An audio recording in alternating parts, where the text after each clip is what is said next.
Frédéric Lavenir, bonjour. Bonjour. Vous êtes directeur général de CNP Assurance.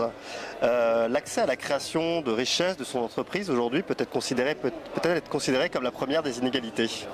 Oui, je crois que la première des inégalités, c'est effectivement l'inégalité d'accès à la capacité de créer une activité, de contribuer à la création de richesse.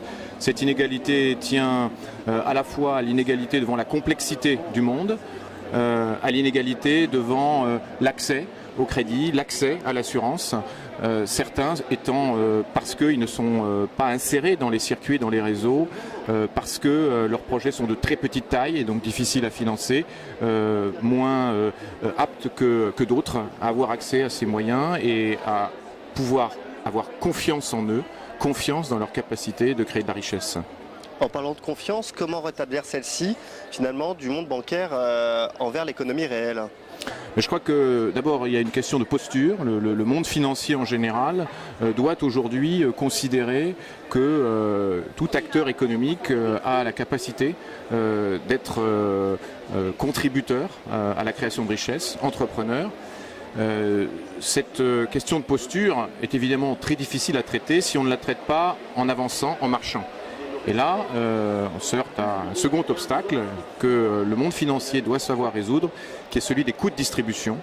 Faire confiance à quelqu'un, ça veut dire être face à face avec lui, ça veut dire essayer de le comprendre, essayer de s'expliquer, et être face à face, ça coûte de l'argent.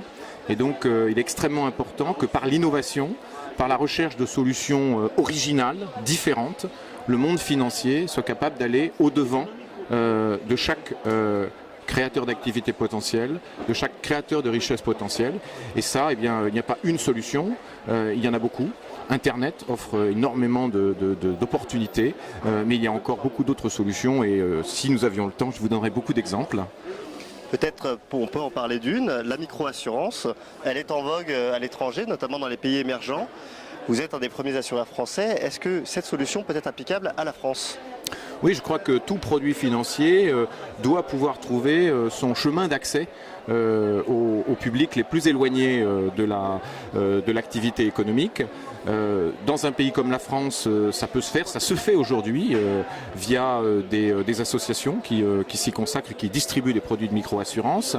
Dans les pays émergents, vous l'avez cité, le microcrédit, la micro-assurance sont distribués en coût marginal via des réseaux de distribution dédiés à tous autres produits. Par exemple, au Brésil, où nous avons, nous, une expérience, des bureaux de loterie installés dans des favelas qui viennent distribuer des produits d'assurance de très très petites primes qui ne pourraient pas être distribués dans des agences habituelles. D'abord parce que les clients auxquels nous voulons nous adresser n'y vont pas, et ensuite parce que le coût de distribution serait trop élevé. Donc c'est ça, des solutions originales, des solutions différentes qui permettent d'aller au-devant des gens et de reconstruire la confiance et la capacité de faire confiance qui est la condition sine qua non de l'ouverture à tous de cette opportunité de créer des activités, de créer de la richesse et de la croissance. Frédéric Lavenir, merci beaucoup. Merci.